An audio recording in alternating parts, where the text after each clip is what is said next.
You know, I've had the privilege for a lot of years to be a colleague of Tim's on the Peterborough Police Service, and you know, a good friend, and over those years saw a lot of things with our city. That one song, you know, there's more to be done in our city, and you know, there's been some great work done on it in the past, but there is more to do on it. And as far as as a law enforcement, certainly Tim has been a big influence this last, you know, he's been there 36 and a half years, but certainly this last decade and more, as far as his leadership qualities, and this past year specifically as the acting chief.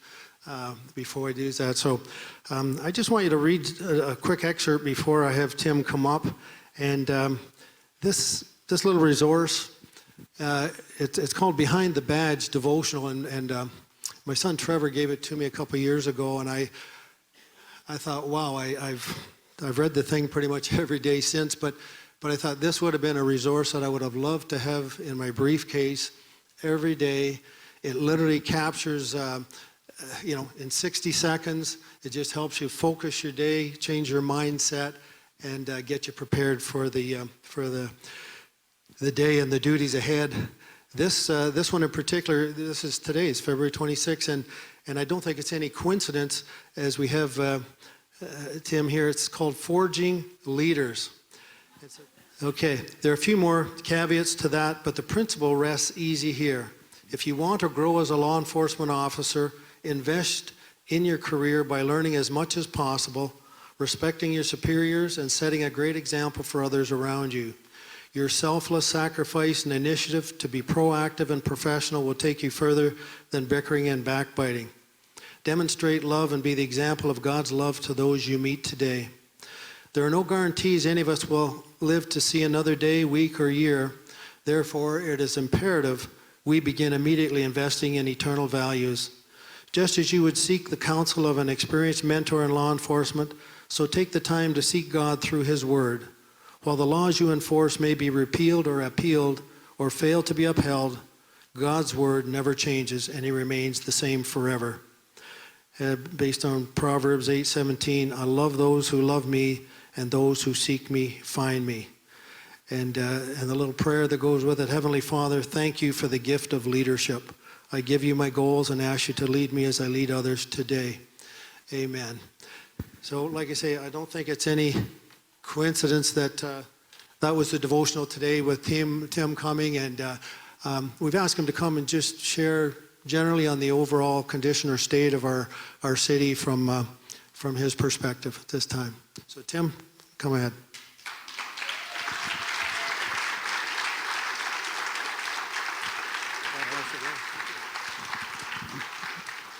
Thanks very much, Gord. Thanks, everyone. And they say if we're over 50 years of age, we're supposed to be wearing glasses. If we're not, we're stubborn. So I'm 61, and I've been stubborn for 11 years. So I have to write really big, and actually I can't see anything right now either. And I lose my glasses. I'd lose my way here. I forgot where my keys are. I think I left them in the truck. So I wouldn't last with glasses. But I can always wear Gord's because he left his up here if I need them. They're actually pretty good.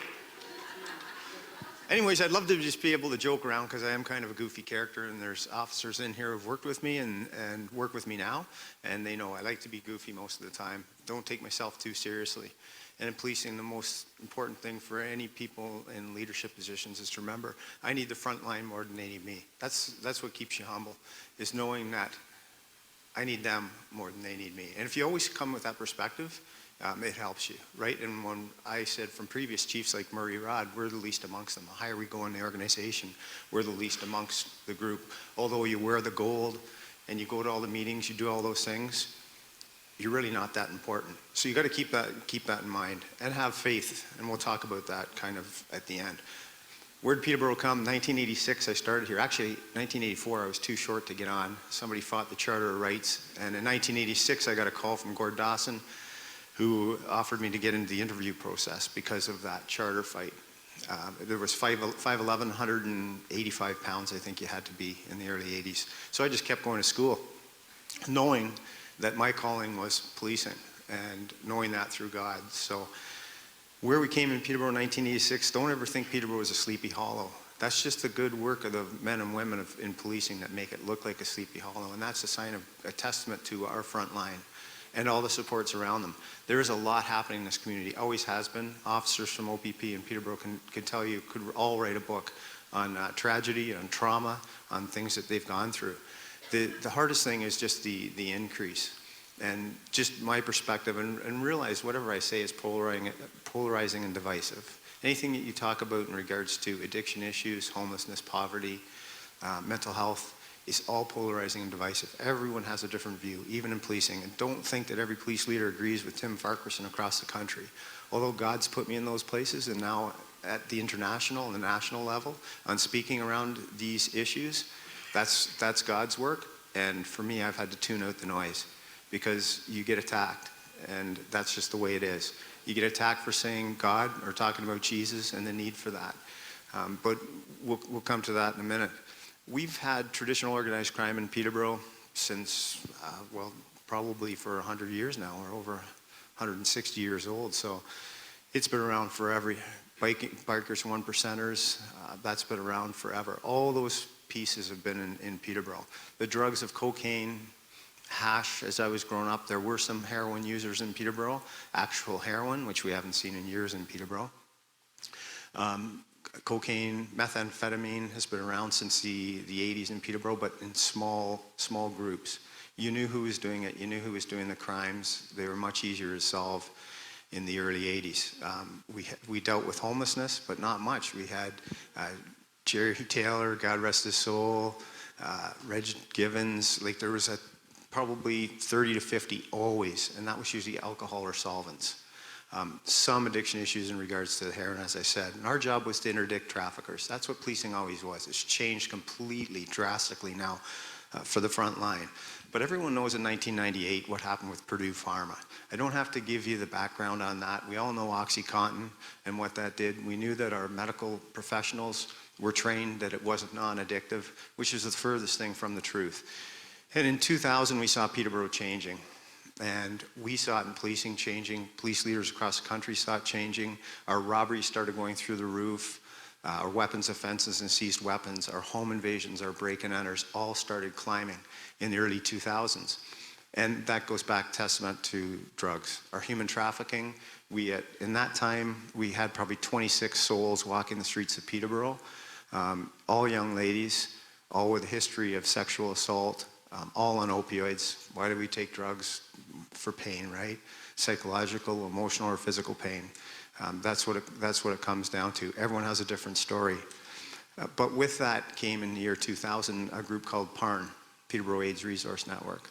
And we advocated in police leadership for that group. Again, that was the start of the troubles for us, talking about harm reduction and police embracing that. No police service in Canada was embracing that when we started in 2000, and our relationship with Peterborough AIDS Resource Network was important. I tried to explain to people, hey, you're calling me about us not dealing with the found needle issues in Peterborough, all the issues, open air injections, all those things. You want the police to go out and arrest these people. Then we have Peterborough AIDS Resource Network comes along. We started getting less and less calls about found needles in parks and everywhere else because they were distributing needles, they were taking them back, as many as they could, and they were doing referrals. And there was a lot of other things that the PARN was doing. But that was the start of my world changing, and Gord said, for 20 years I was just harm reduction. It's not something I really thought about. All I thought about was enforcement. That was the way to go. So because of everything that happened in 2006, we started a drug strategy in Peterborough. It failed miserably because the police pulled out. When we hold something and we start it, we learned in 2008 that we have to stay with it. As soon as the police pull out, all the other leaders pull out, all the other community agencies, because if the police don't care, then no one does. And the police have the ability to draw people. That's one of the abilities. So we take advantage of our position in a good way. So in 2008, we formed the Peterborough Drug Strategy. We had 70 agencies meet at Peterborough Library in the basement, 70 community agencies, 70. And it formed into 10 community agencies, keeping with that group. It was an award-winning group. It's done so much work.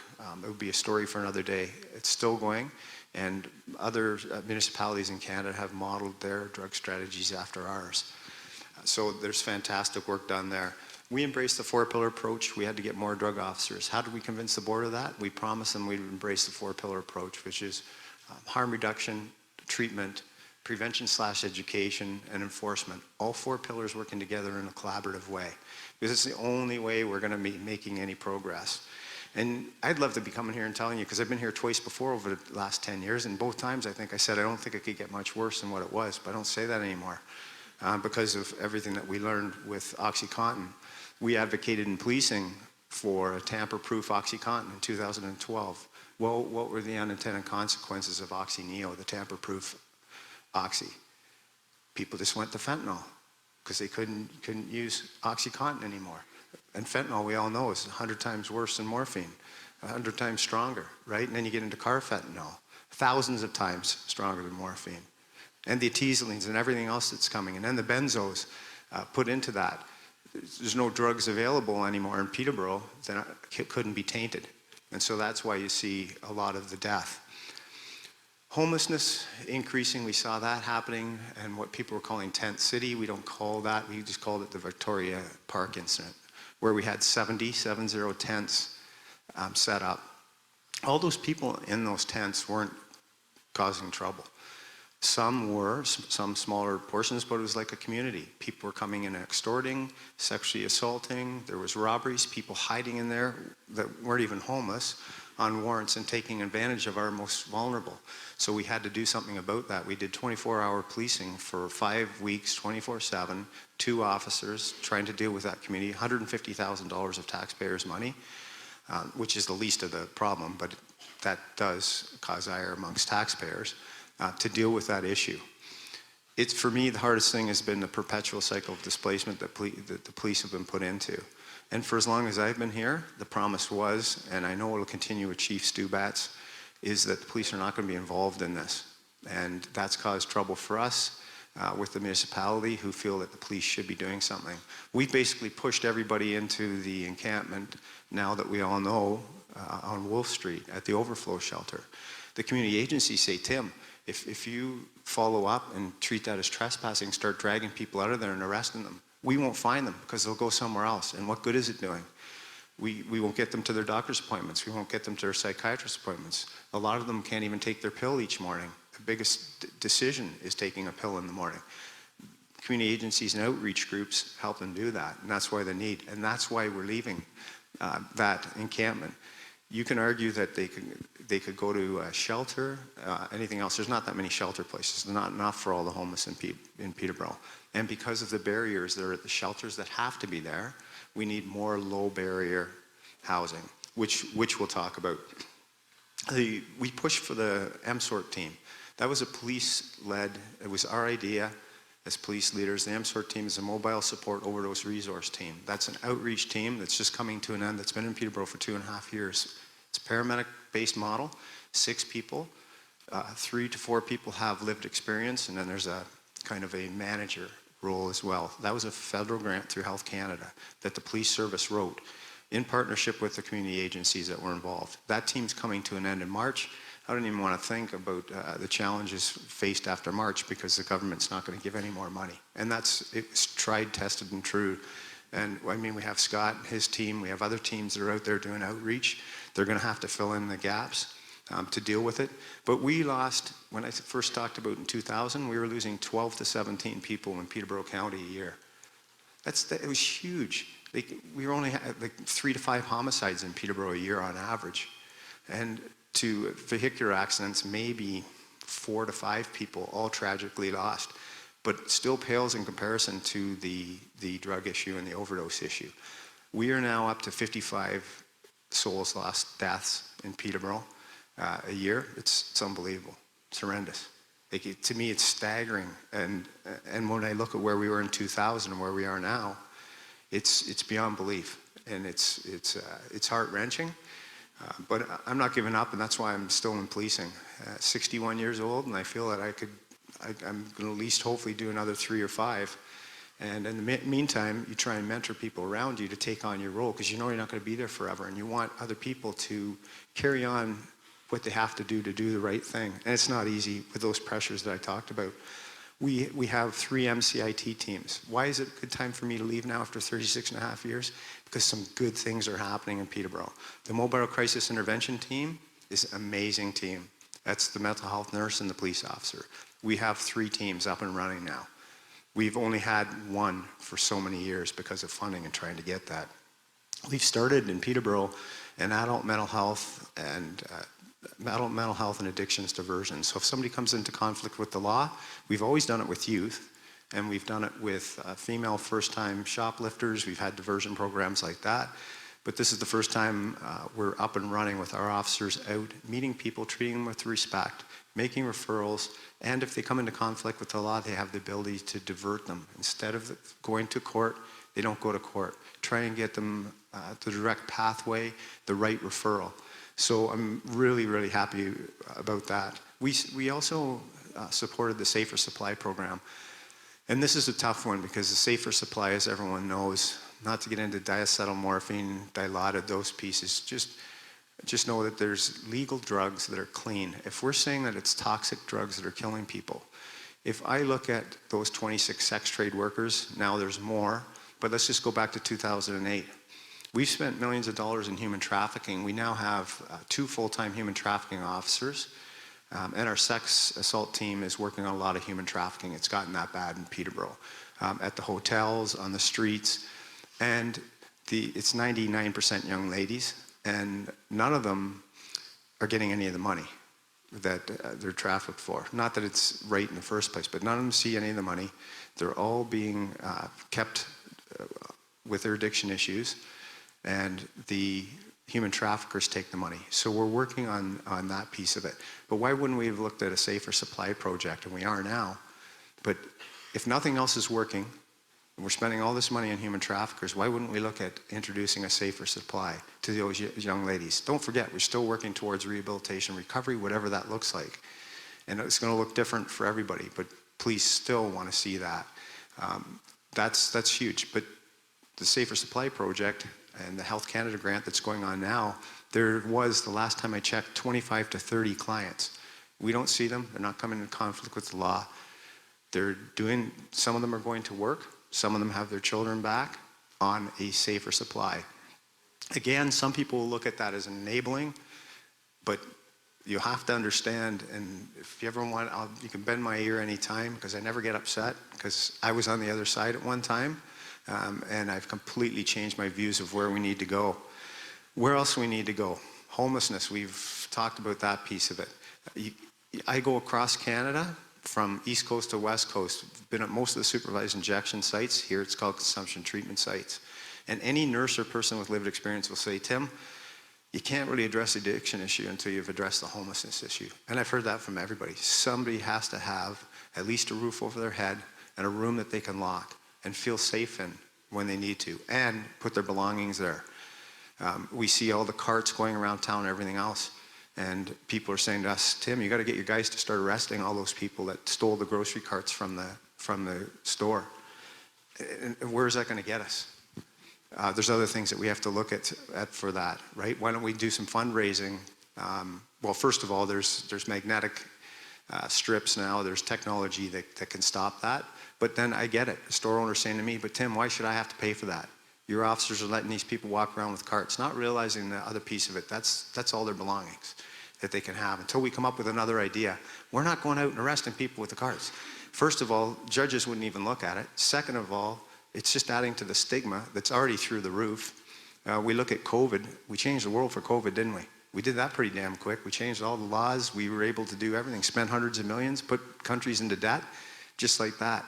Yeah, we're dealing with a lot more death since 2000, and we still haven't licked this. What does it come down to? For me, it's stigma. There's enough blame to go around. That's why I don't blame anybody. It's enough blame for policing and everyone else. But that's one of the things we have to address. We need regional detox, and I'm pushing for that at the national and provincial level and the committees I sit on. We need the ability, and it'll probably be a paramedic-led model. We're pushing for a paramedic-led model under the Mental Health Act where they can make the apprehension. The police only show up if it's going to be dangerous or they need to because somebody refuses to go. But I won't let Johnny jump off the Hunter Street Bridge or off an apartment roof, right? I'll take him right to the hospital and treat in a compassionate way, informed. But I'll let Marcia overdose in front of me, and it's happened in a park, and die, and you're resuscitating them. And then we just go over and over it again. How is that humane? So we're going to get to that level that we have to push the detox. But then what do you do? Because the harm reduction people say, Tim, you don't know what's going to happen. The tolerance is gone down for those people, and they're going to, if they decide not to take door 2 treatment at the end of detox, they're going to die, because it happens out of prison, happens when people get out of treatment all the time. I said, absolutely. And that's where I would push for, that's when you'd introduce the safer supply. A physician-led regulatory framework that would allow that person, if they decide not to take door 2 and go to treatment, then, and they're going to go back onto drugs, then we introduce a safer supply. You've tried everything at that point, and that's where you have to go when you go through the same process. And what's wrong with going through the same process? When I go over to Victoria Park and there were 16 people injecting one day, and I just went over in plain clothes, pair of shorts and a shirt, because I didn't want to intimidate anyone, asked them about a CTS, would they use a consumption treatment service site in Peterborough? This was before we got it. Most of them couldn't even talk to me. There was one person that could be lucid enough to talk to me. Well, how can you take treatment when your battle every day is to get to your next, all you're thinking about is how do I get money to get to my next fix to keep me in the state, because I do not want to go through withdrawal. And I have never faced withdrawal, but I've seen it, and it's as close to death as I can see anything happening, so I can see why there's no incentive there. But with the detox, and you have that opportunity, and somebody is at least at the end of it able to make the decision if they want treatment or not, then so be it. Those are a few of the things that we definitely want to see, and we're pushing really hard for. Treatment on demand. We have treatment with Forecast in Peterborough, but it's non-residential. We also have Peggy Shaughnessy's group through Weight Path, the Red Path program. It's called Right to Heal, out of, I think it's the old St. Andrew's Church on Rubis Street. That is going to be treatment on demand. The only problem is that'll help some people, which is fantastic, and our officers will be able to take people over there in certain conditions, but a lot of people need a residential facility, and the problem is the provincial system, as we all know, is a 6 to 8 month wait, and having somebody stop using drugs for 6 to 8 months with the potency of the drugs and how they've gotten now is near impossible. So the other argument I got, because one of the things I did is support, and I got it from some retirees too, in regards to supporting the consumption treatment service site like I did, basically the safer injection site. For me, it does everything it's supposed to do. Reduce bloodborne infection, no chance of arrest, no chance of overdose death, reducing stigma, still making referrals in those direct pathways, wound care. All the things that it is supposed to do in harm reduction, it does. Other things are failing. So when the death rate is still at 55 a year, people are saying, Tim, your thing failed. Their whole idea of your support behind all this has failed. He said, how's it failed? Nobody's dying. People that are injecting have a place to go, and they're not dying. They're not in the parks. There's no 16 people beside the police station injecting in the park. I haven't seen one since the CTS opened. CTS is a glowing success for what it does. The problem is we're at 6 to 1 inhalation users in Peterborough. So the people that are dying mainly are inhaling. And that's how people are starting before they even get into the injection now, is inhalation. And we're looking at 70 to 80% right now in Peterborough, people using drugs are inhaling. And they're dying just as much because the fentanyl is still in there. And the carfentanil, right? And the organized crime, which we're supposed to be looking after. But so what are the changes that I've seen in the last 5 years in Peterborough? So when I was on the road, if we found a handgun that was loaded in the car once every couple months, it was a big deal. Like, it was a really big deal finding that. And getting loaded handguns and warrants and that. Our officers are finding those sometimes daily, sometimes twice a day. It's been a quiet week. I think the last one was maybe 3 or 4 days ago. But they're finding people as young as 15 in Peterborough. They're not from Peterborough. A lot of them are the GTA. If you look at addresses of when crimes occur, big ones, 3 out of 4 are from somewhere else, right, in the GTA. And that's part of growing into a regional center. That's part of the growth of Peterborough. Along with the growth comes the lucrative industry of drugs, because there's that many more people that come to Peterborough. And because of our services too, people come from Halliburton, Madoc, Bancroft, all over, Port Hope, Coburg, come to Peterborough. Partially because of the services, partially because we're a regional center, partly because we're close, and they have friends and it's known to them, and they have some connection with Peterborough. Some people are coming back from BC and from Montreal and are coming back to Peterborough. But as many of our local kids that are finding themselves in getting mental health, into the mental health field with issues, are leaving Peterborough as well. So because of anonymity and because of how they feel, and they may not want to use a methadone clinic. And that was the other piece I used to get, supporting the methadone clinics. Tim, there's too many methadone clinics, we need to shut them down. Well, in the year 2005, we had 1,200 people in Peterborough, 1,200 using the methadone clinics. And 90% of them were trying to function in life and do, yes, there were some people taking advantage of methadone, for sure there was, and there always will be. But the methadone clinics do a lot of good work as well.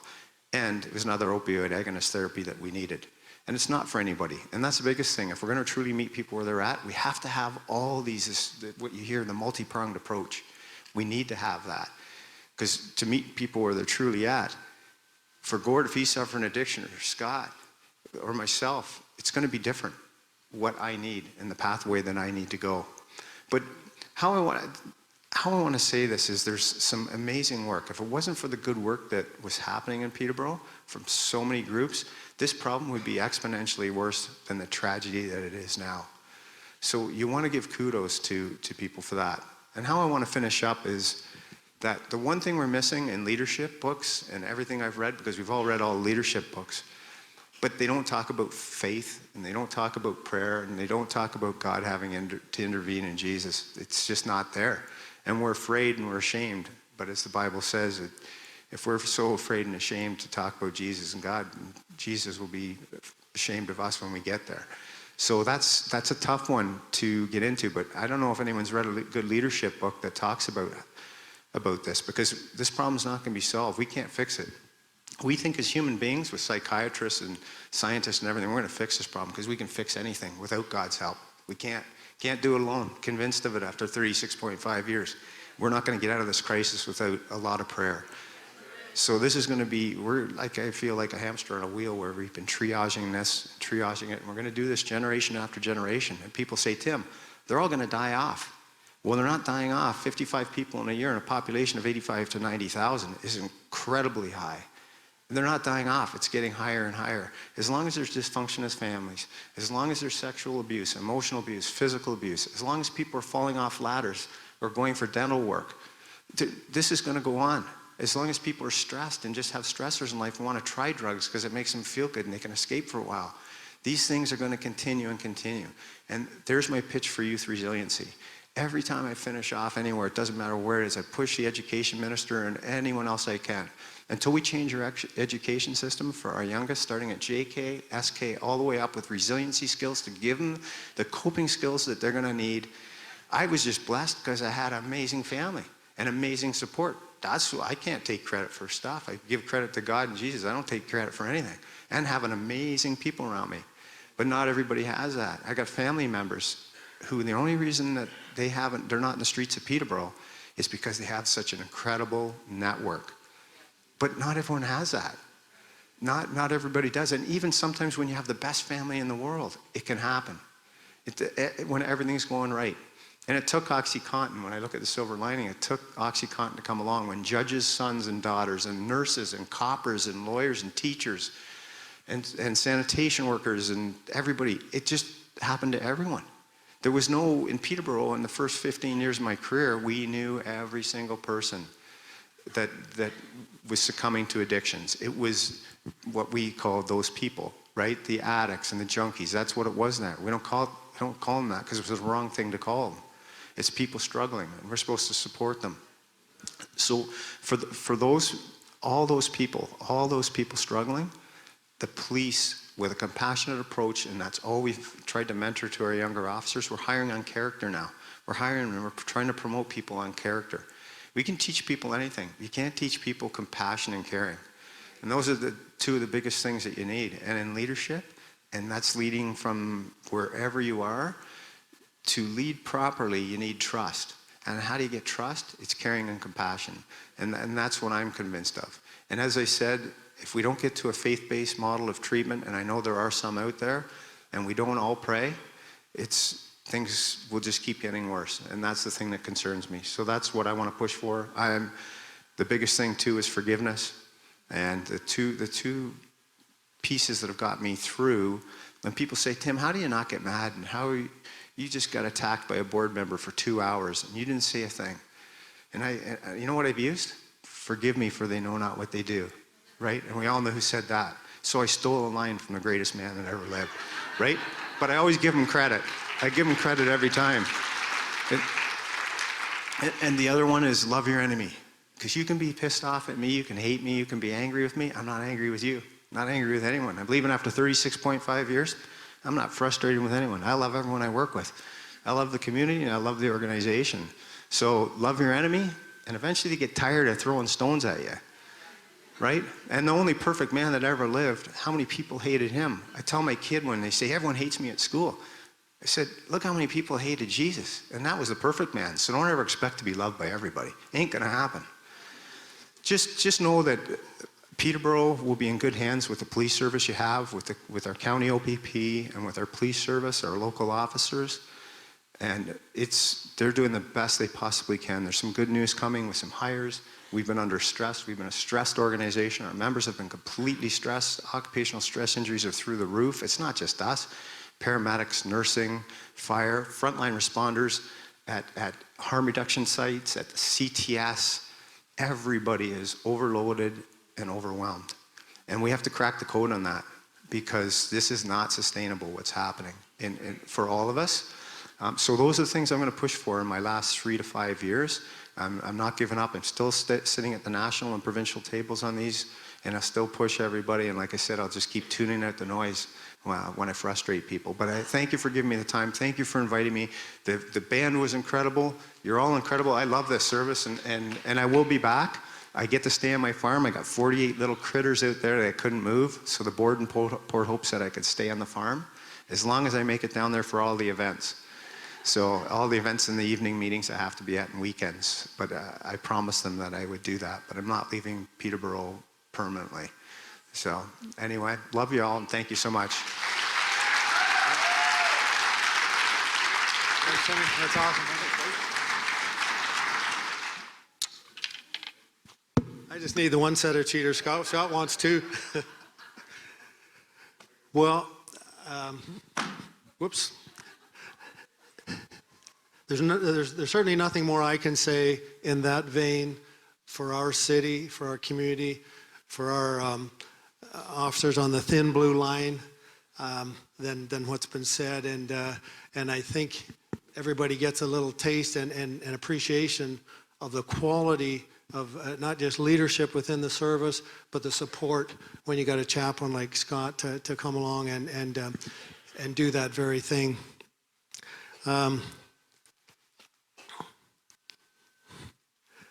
I guess just before we close here, and you guys have made my job easy, because I was supposed to fill in the rest of the time, and thank you, Lord, there's no time. So that's that's an answer to prayer right there. But I was reminded this week, and I heard a cute little thing. I think most people in here know who Billy Graham is, and so this is years ago in. Billy Graham's in his early stages of his ministry, and he's in some little town in the States there, and he's got something to mail, so he's on the way down to the post office, walking through the streets of this little place, and he comes across this young lad, and so he asks him, he says, "Say, where's your post office?" He said. And so the young lad gives him the directions, just down here, and then before Billy left, he turned to him and he said, "Say, just so you know," he said, "we're having meetings at your church here tonight, and he said, if you come down there," he says, "I'll be telling people how to get to heaven."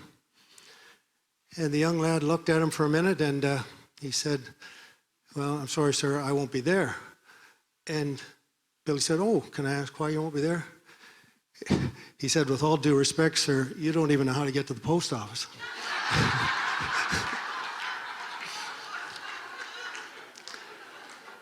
Well, over the next 5 or 6 decades, we all know the rest of that story, and how many millions of lives that Billy Graham was able to affect for the Lord and his kingdom. And but it started in those little towns and just being very personable.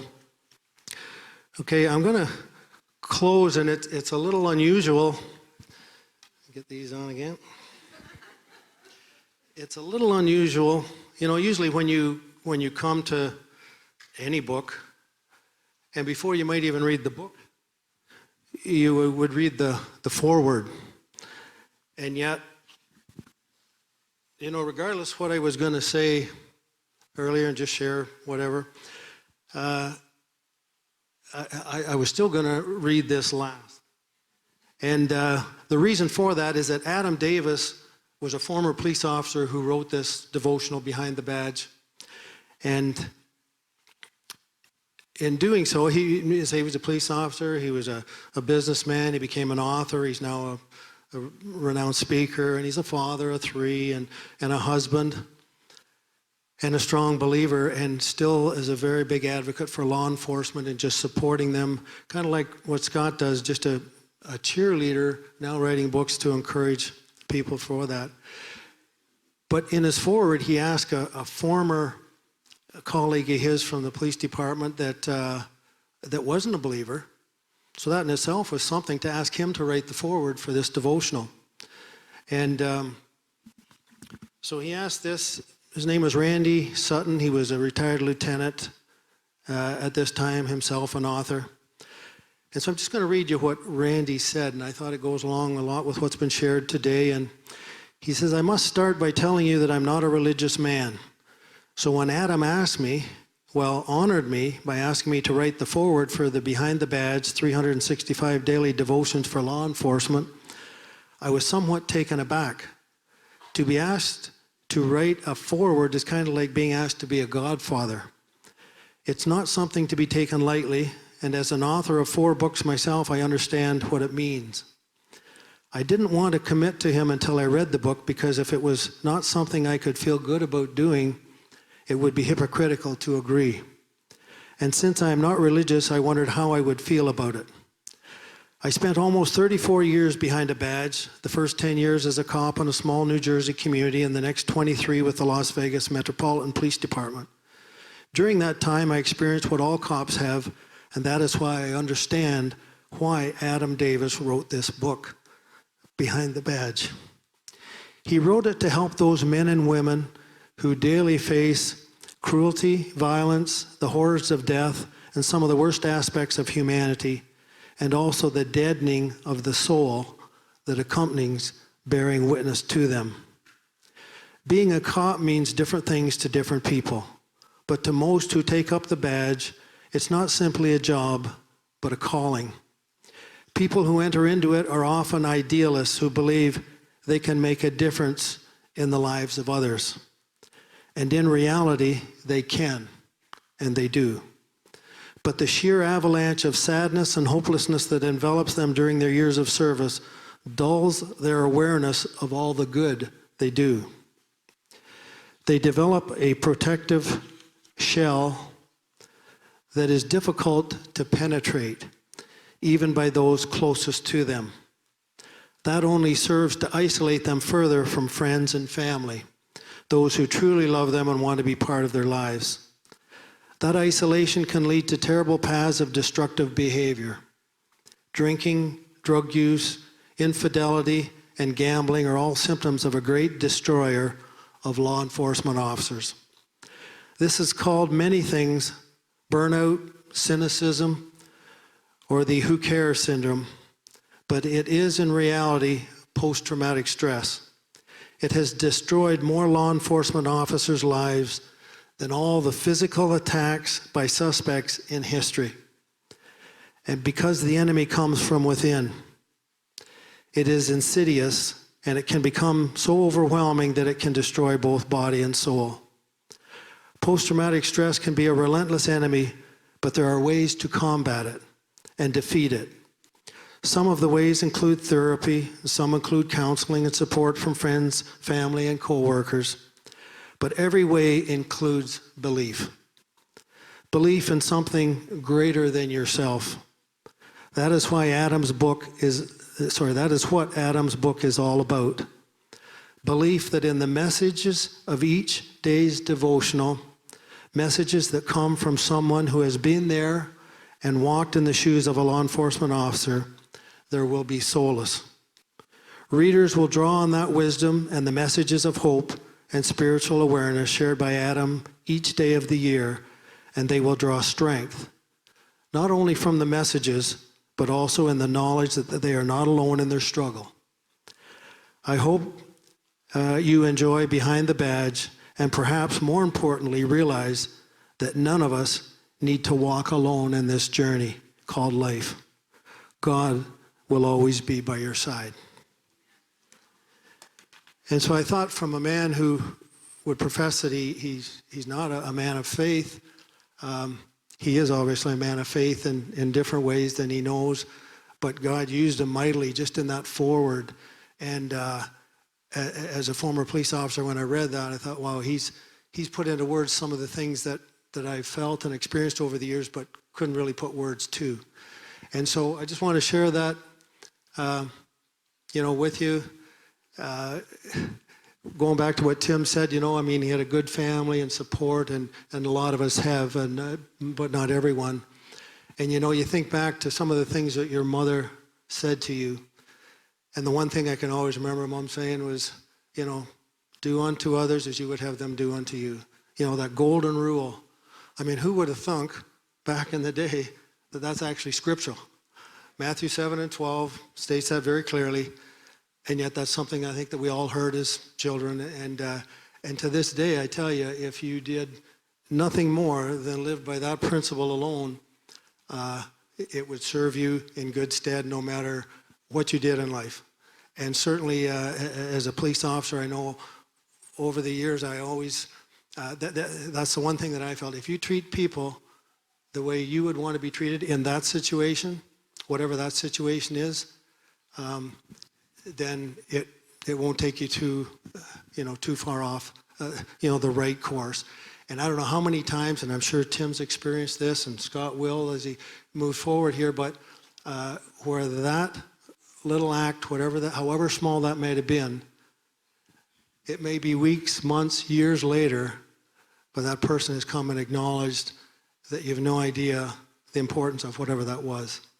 And, not always, but sometimes God gives you that little feedback that you need to encourage you. Yeah, no, it wasn't a waste of time. But that principle of just doing unto others is it's God's principle, and it's a good principle to live on.